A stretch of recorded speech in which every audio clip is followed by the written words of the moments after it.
Warning: this video contains details of real crime cases. Watch with caution. If you're a fan of true crime investigations and want to follow more stories like this, subscribe to the channel and turn on notifications so you don't miss any case.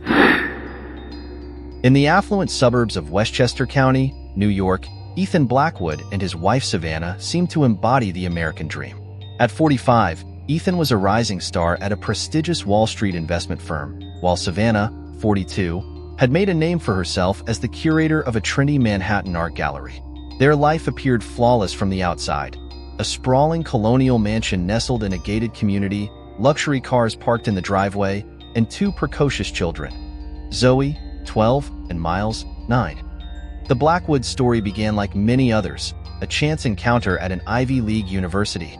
In 2003, Ethan, then an ambitious finance major at Cornell University, crossed paths with Savannah, a passionate art history student, at a campus mixer. Their connection was instant and electric. Within months, they were inseparable, their relationship blossoming amidst the backdrop of academic pressure and youthful aspirations. After graduation, their romance continued to flourish. Ethan landed a coveted position at a top-tier investment bank, while Savannah pursued her dreams in the competitive New York art scene. Their wedding in 2007 was the talk of the season, a lavish affair at the iconic Plaza Hotel, attended by New York's elite and featured in society magazines. As the years rolled by, the Blackwoods seemed to accumulate success after success. Ethan's financial acumen propelled him up the corporate ladder, while Savannah's keen eye for emerging artists made her a respected figure in the art world. They appeared at charity galas, hosted dinner parties for the who's who of New York society, and vacationed in exotic locales. Their social media feeds were a carefully curated showcase of their seemingly perfect life. However, as is often the case, the glossy exterior masked a more complex reality. The demands of Ethan's high-pressure career began to take their toll. Late nights at the office, constant travel, and the never-ending pursuit of the next big deal slowly eroded the foundation of their relationship. Savannah, meanwhile, found herself increasingly torn between her career ambitions and the responsibilities of motherhood. The birth of their children had brought joy but also challenges. Savannah scaled back her work commitments, taking on a part-time role at the gallery to focus on raising Zoe and Miles. While she treasured her time with the children, a part of her yearned for the professional fulfillment she once had. As 2023 approached, the cracks in the Blackwoods' perfect facade were beginning to show. Ethan's absences became more frequent and prolonged. Savannah found herself increasingly isolated, her world revolving around the children's activities and the management of their household. The passionate conversations and shared dreams that had once defined their relationship had given way to terse exchanges about schedules and finances. Little did they know that the coming months would bring a series of events that would not only test the strength of their marriage, but also expose the fragility of the life they had built together. The picture-perfect couple was standing on the precipice of a scandal that would soon rock their world and reverberate through the corridors of power in New York City. The first visible cracks in the Blackwoods' seemingly perfect life appeared in September 2022. Ethan attended the annual Autumn Gala, a high-profile charity event in New York City, without Savannah. Her absence, attributed to a mild flu, raised few eyebrows among their social circle. However, this event would prove to be the catalyst for a series of actions that would ultimately unravel their carefully constructed world. At the gala, Ethan encountered Olivia Reeves, a 32-year-old rising star in the world of quantitative analysis. Olivia, with her sharp intellect and unbridled ambition, represented everything Ethan felt was slipping away in his own life. Their initial conversation, ostensibly about market trends and investment strategies, crackled with an undeniable chemistry. What began as a professional acquaintance quickly evolved into something more. Ethan and Olivia began meeting for working lunches, their discussions extending far beyond the realm of finance. These encounters grew more frequent and intimate, evolving into clandestine dinners at out-of-the-way restaurants and, eventually, secret rendezvous at high-end hotels. Ethan's affair with Olivia intensified just as Savannah faced her own life-altering crisis. In November 2022, following a routine checkup, Savannah received a devastating diagnosis: stage 3 breast cancer. The news sent shockwaves through the Blackwood household. Zoe and Miles, too young to fully comprehend the gravity of the situation, sensed the shift in their family dynamic. As Savannah began her grueling treatment regimen, Ethan found himself caught between two worlds. On one hand, he played the role of the supportive husband, accompanying Savannah to doctor's appointments and managing household responsibilities. On the other, he continued his illicit relationship with Olivia, finding in her arms an escape from the harsh realities of his home life. The weight of his duplicity should have been enough to end the affair. Yet, Ethan found himself unable to extricate himself from Olivia's orbit. Her youth, vitality, and carefree lifestyle stood in stark contrast to the somber atmosphere that now permeated his home. With Olivia, Ethan could pretend that his life was still on the upward trajectory he had always envisioned. Savannah, weakened by chemotherapy and focused on her fight for survival, was initially oblivious to Ethan's infidelity. She attributed his increased absences and distracted demeanor to the stress of managing both work and family in the face of her illness. Friends and family, rallying around Savannah in her time of need, also failed to notice the telltale signs of Ethan's betrayal. As winter turned to spring, Ethan's double life became increasingly difficult to maintain. Late-night phone calls, mysterious business trips, and unexplained expenses began to accumulate. Yet, blinded by his infatuation with Olivia and his desire to escape the reality of Savannah's illness, Ethan continued to take greater risks. Little did Ethan know that his carefully constructed house of cards was about to come crashing down. A series of seemingly innocuous events were about to converge, exposing his deception and setting in motion a chain of consequences that would alter the course of not just his life, but the lives of everyone around him. As Savannah's battle with cancer intensified in early 2023, Ethan's attempts to balance his dual lives became increasingly precarious. Under the guise of a critical business conference, he planned a secret getaway to Bermuda with Olivia. Savannah, weakened by her ongoing treatments and preoccupied with her health, accepted Ethan's explanation without question. However, it was an innocent act by their daughter, Zoe, that would inadvertently set in motion the unraveling of Ethan's carefully constructed deception. On a quiet Tuesday afternoon, while Savannah rested after a chemotherapy session, 12-year-old Zoe decided to surprise her mother with a bouquet of her favorite flowers, pink peonies. Zoe, aware of the family's emergency credit card kept in her mother's desk drawer, attempted to make the purchase online. To her surprise, the transaction was declined. Confused and worried that something might be wrong with the family's finances, Zoe made a decision that would change everything.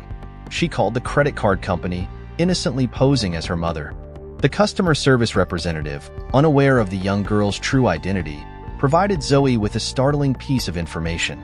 The card had been maxed out on recent charges in Bermuda, charges that included a luxury resort, fine dining establishments, and high-end boutiques. Concerned and unsure of what to make of this information, Zoe confided in her aunt, Savannah's sister, Abigail. Abigail, always protective of her younger sister and harboring suspicions about Ethan's recent behavior, decided to take matters into her own hands. Without informing Savannah, Abigail hired Julian Moss, a discreet but highly effective private investigator. Moss, a former NYPD detective with a reputation for handling sensitive cases involving high-profile clients, began his investigation immediately. Over the next few weeks, Moss meticulously pieced together the puzzle of Ethan's double life.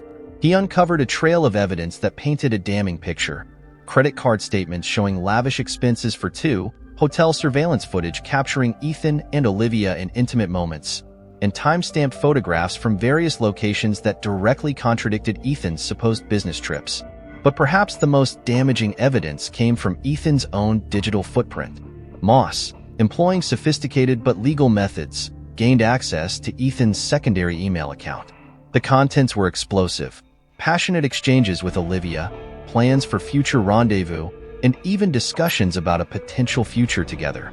As the evidence mounted, Abigail found herself in an impossible position. She now possessed irrefutable proof of Ethan's infidelity, but revealing this information to her sister, already weakened by her fight against cancer, seemed cruel. Yet, concealing such a significant betrayal felt equally wrong.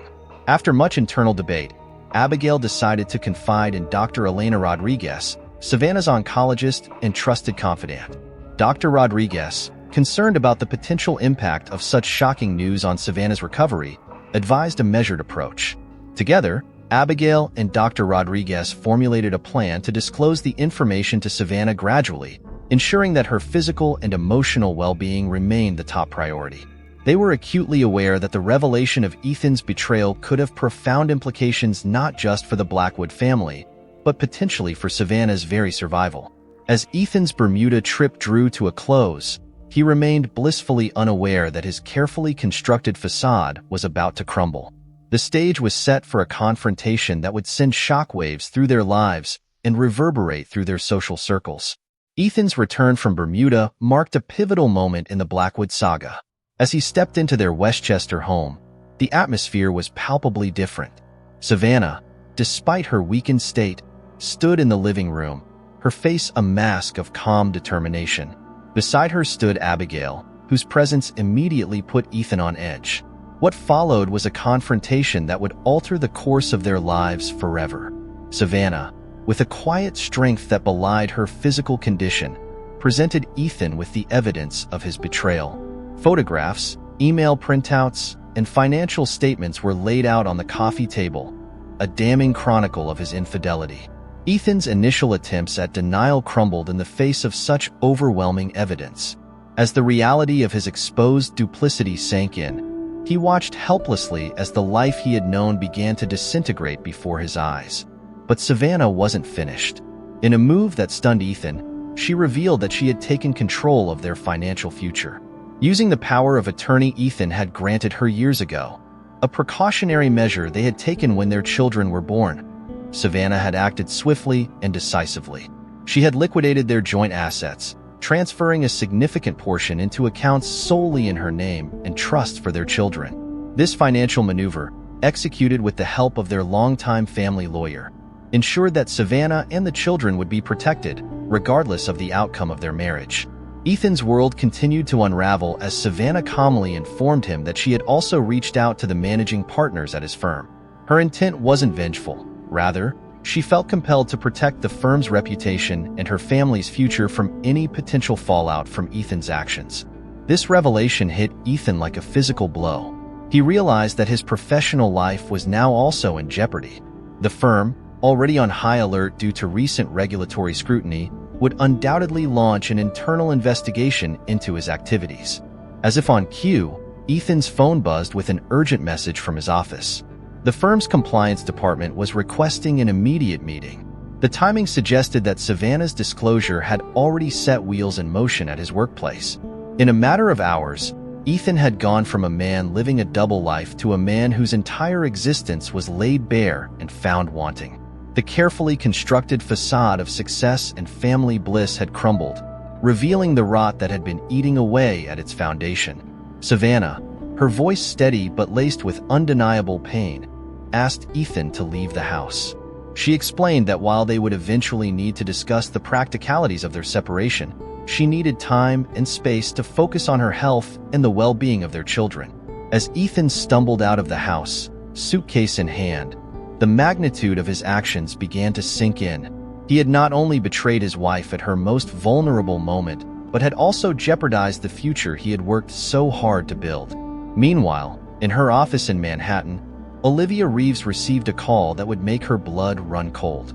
It was from the FBI's white-collar crime division, requesting a meeting regarding her relationship with Ethan Blackwood and certain financial transactions they had uncovered. The stage was set for a legal and personal reckoning that would captivate New York's elite and beyond. By spring 2024, the Blackwood scandal had evolved from a private family matter into a high-profile legal case that captivated the nation. The United States District Court for the Southern District of New York became the stage for a trial that would expose the dark underbelly of Wall Street and the personal failings of one of its once celebrated figures. Ethan Blackwood, formerly a paragon of financial success, now sat at the defendant's table, facing charges of insider trading, wire fraud, and money laundering. The prosecution, led by the formidable Assistant U.S. Attorney Veronica Diaz, painted a picture of a man whose greed and moral bankruptcy led him to betray not only his family but also the trust of his clients and colleagues. The courtroom buzzed with tension as a parade of witnesses took the stand. Former colleagues testified to Ethan's increasingly erratic behavior in the months leading up to his downfall. Financial forensics experts meticulously traced the web of illegal transactions that had enriched Ethan and his conspirators at the expense of unsuspecting investors. In a surprising turn of events, Ethan's defense team, led by the high-profile attorney Maxwell Stone, attempted to shift blame onto Savannah. They argued that the stress of managing his wife's illness and the financial strain of her treatments had clouded Ethan's judgment, leading him to make desperate and ill-advised decisions. This strategy, however, backfired spectacularly when Savannah took the stand. Savannah's testimony became the emotional centerpiece of the trial. Speaking with quiet dignity, she recounted her battle with cancer and her shock at discovering Ethan's betrayal. Her words painted a stark contrast to the defense's portrayal, highlighting instead Ethan's absence during her treatments and his lavish spending on his affair while she fought for her life. The courtroom fell silent as Savannah described the moment she realized the extent of Ethan's deception. "I wasn't just fighting cancer," she said, her voice steady. "I was fighting to hold on to a life that, as it turned out, had already slipped away from me." As the trial progressed, the prosecution's case seemed increasingly unassailable. The turning point came with the testimony of Olivia Reeves. In exchange for immunity, Olivia provided damning evidence of Ethan's illegal activities, detailing how he had used their relationship to facilitate insider trading and launder money through offshore accounts. Olivia's testimony, delivered with a mix of remorse and self-preservation, drove the final nail into the coffin of Ethan's defense. She recounted late-night conversations where Ethan boasted about his financial schemes and produced text messages that corroborated her claims. The jury deliberated for just 6 hours before returning with their verdict. Ethan Blackwood was found guilty on all counts.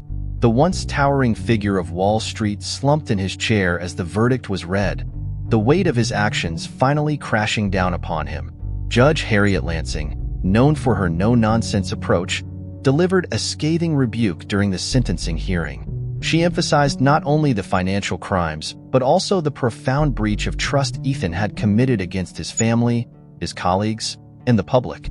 In the end, Ethan was sentenced to 8 years in federal prison, a hefty fine, and restitution to his victims. As he was led away in handcuffs, the image of Ethan Blackwood, disgraced, defeated, and facing a future behind bars, stood in stark contrast to the powerful, respected figure he had once been. In the aftermath of Ethan Blackwood's conviction, the ripple effects of his actions continued to reverberate through the lives of those he had touched. The once glamorous Blackwood family saga had become a cautionary tale, dissected by media outlets and discussed in boardrooms across the country. Savannah Blackwood, having weathered both a life-threatening illness and a devastating betrayal, emerged as an unexpected symbol of resilience. Her cancer now in remission, she channeled her experiences into advocacy work, becoming a prominent voice for both cancer survivors and victims of financial fraud. She collaborated with support groups and financial literacy programs, helping others navigate the complex emotions and practical challenges that come with such life-altering events. The children, Zoe and Miles, faced their own challenges in the wake of their father's downfall. School became a gauntlet of whispers and sidelong glances as they grappled with their new reality. Savannah, determined to shield them from the worst of the fallout, enlisted the help of child psychologists to guide them through this tumultuous period. Over time, the family unit grew stronger, bound together by shared adversity and mutual support. Olivia Reeves, despite her immunity deal, found her professional reputation in tatters. Shunned by former colleagues and viewed with suspicion in financial circles, she left New York, seeking a fresh start on the West Coast. Her story became a subplot in the larger Blackwood narrative, a testament to the far-reaching consequences of ethical compromises. The repercussions extended beyond the immediate players.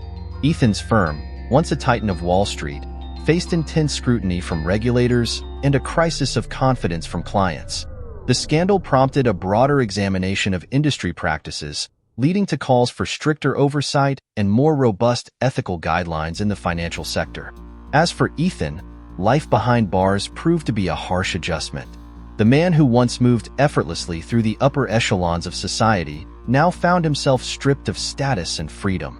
Reports from those close to the case suggested that Ethan struggled to come to terms with his new reality, his remorse mingled with a lingering sense of entitlement.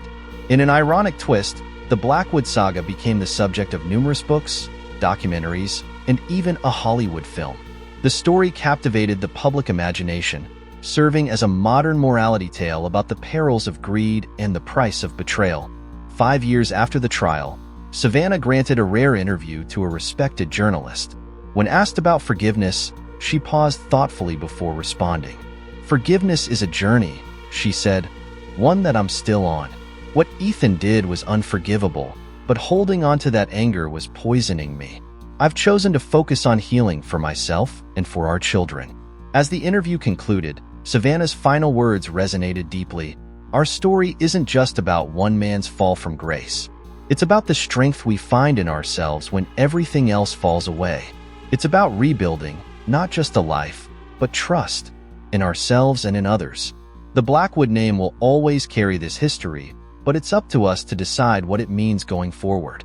The Blackwood scandal, with all its twists and turns, had come to an end. Yet, its impact continued to be felt, a stark reminder of the fragility of success and the enduring power of resilience in the face of life's harshest trials.